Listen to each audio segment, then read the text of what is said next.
We're going to thread and wind a bobbin on the Singer Promise 2 model 1512. So first thing we need to talk about is quality thread. You'll hear me talk about this throughout our videos, but thread can make such a difference in your machine. So quality thread is a thread that's usually a little bit more expensive. If you've got a thread donated to you from grandma that's 30, 50 years old, let's not use that on this machine. Treat yourself to some higher quality threads. Usually sewing machine stores would be an excellent place to find said thread. Next, I have already placed a couple of the felt pads just on those spool pins. So when I put my thread here, it's going to just gently spin. Kind of keeps it from going crazy if it gets pulled a little bit. It's definitely a nice way, and it quiets it down. There are two, so if you're using a twin needle, which we'll be able to do on this machine, it is a place for both of those to go. So you do want to pull out a bobbin. So bobbins are specific for this machine. So if you have found that you've got some other bobbins, they aren't a mix and match type of thing. Just because they're plastic it doesn't mean that they will fit. Also, these are a class 15 bobbin, so they are very easy to find. We'll put links below where you can hook up and buy more. I think like 3 bobbins come with this machine, which is barely enough, and you'll definitely need some more. Next, you'll find that your machine has pictures for how to thread the bobbin. So first we'll wind a bobbin, and then we will thread the machine, and then I'll show you how to put the bobbin in the bobbin case. I also have a handy tool for how to thread that needle if that needle eye is getting a little small for you. So start off by bringing the thread underneath this first guide. So you'll see that that little arrow is important. And then the next part is also very important. So if you've ever filled a bobbin and it's very fluffy and kind of squishy, you have missed the pre-tensioner. So you will be going around it clockwise, but not just going around it, you need to have it click in. So give it a little pull, and you can kind of hear it as I click it in. If you use 2 hands, that's just going to click it right underneath. So it crisscrosses over itself, coming back towards the bobbin winder. Here, the picture shows that we will be taking the thread from the inside out of the bobbin, and this will kind of hide the tail once we get started. So just bring the thread up through there and then place the bobbin on the bobbin winder. As soon as you push it all the way down, take the bobbin and push it to the right to engage it. And then take your hands and just wrap them around the thread a couple times, and then step on the foot control to wind the bobbin. As you continue to hold, this will eventually break off, but if you've got nice strong thread, it might be wise to take your scissors, small scissors, and trim really close to the bobbin, and then that tail will not get in the way for later. So go ahead and step on your foot control, let that bobbin fill up, and it will stop spinning when it's done. So you can kind of see that the bobbin's slowing down spinning, and it is almost full. Now, for any reason you want it a little bit fuller, that is an adjustment you actually could make. You can actually twist this, loosen this screw, and this stopper can be just like twist it just a little bit further, so it'll go a little bit fuller before it stops kind of spinning. But for right now, that is plenty of thread. That actually is a fairly big bobbin. So take your scissors and cut the thread. Let's slide this to the left and then lift straight up. And let's just set this aside since we're already up here. Let's go ahead and start to thread the machine. And after I get the needle threaded, we'll go downstairs and put the bobbin in. So you'll notice that this part here, that little pre-tensioner we use for bobbin winding, is not used when we thread the machine. So go ahead and bring it out of that little round part, and then follow the guides for bringing the thread underneath and towards ourselves here. Now before you go any further, make sure that your presser foot is up. So if the presser foot is up, this area here is more open, even though you can't see it, and will accept the thread as you bring it down. Now here's a little trick I always tell my students. After you come down, you see there's a little arrow here, so we're bringing the thread up. The arrow is go ahead and take the thread right here and do a little floss. Again, this makes sure that that thread goes down deep enough into the 2 discs, which are your tension discs. And when you do that, it will make sure that your sewing machine, when you start to stitch, will stitch correctly.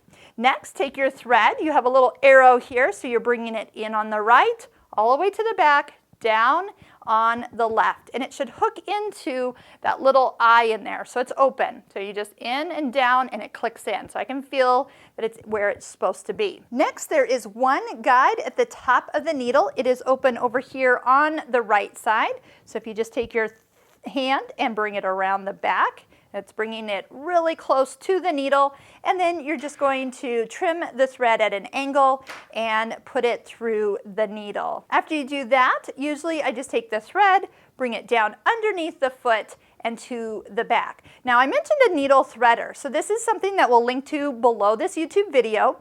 There's a couple different versions of this, but the idea is that it has kind of this little plunger, and you can see a small little piece of metal that will help push it through the eye of the needle. This is how it's going to work. First, you're going to locate the small notch indicating which side should be on top. There's one on this side and on the opposite side, so either one of those will work. So next, you're going to take the thread and kind of slide it in horizontally, so it almost looks like it's in a horse's mouth, like a bridle.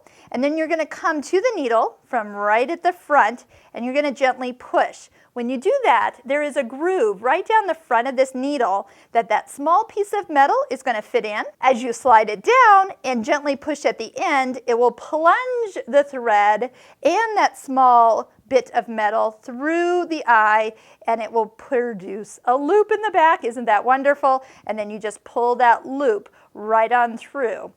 Again, let's just put our thread underneath the foot and to the back, and let's put our bobbin in next. Start by sliding off the compartment that extends the work surface. Just slide it to the left and take the bobbin case door and roll it towards you.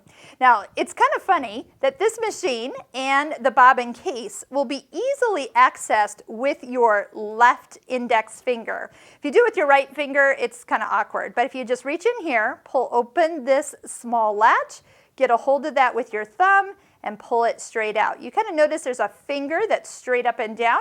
That's what will help put it in correctly when we put the bobbin in. So pulling out the latch, pull out the bobbin case, and this is a brand new machine, so it still has an empty bobbin in here. So there's your third bobbin. So next, the key is taking your thread and making sure that the bobbin is sitting so the thread is coming off the right side. So as you drop that into the bobbin case and pull on this thread, it is actually spinning the bobbin clockwise. Next, there's a tension on the bobbin case. So bring the thread over to the side where that small little groove is. Let the thread fall into the groove and then drag it between this small little piece of metal and the edge of the bobbin case. And when you pull it down, it will click in to this little C area. So thread can just hang out down here, and it can be on either side of that little finger when we put it into the machine. Next, let's again use that left index finger to hold the bobbin case. And by the way, that's a little trick, is if that latch is pulled out, the bobbin is locked in place, and you can't get it out, by the way. So if you can't get it out, let go of the latch and then it will fall out. But that's also what helps it hold it in while you're putting it in the machine. That little finger, you see the little notch at about 12 o'clock. You're going to push it all the way in until that sits right in that top little notch. It has a little bit of play, but that's perfect.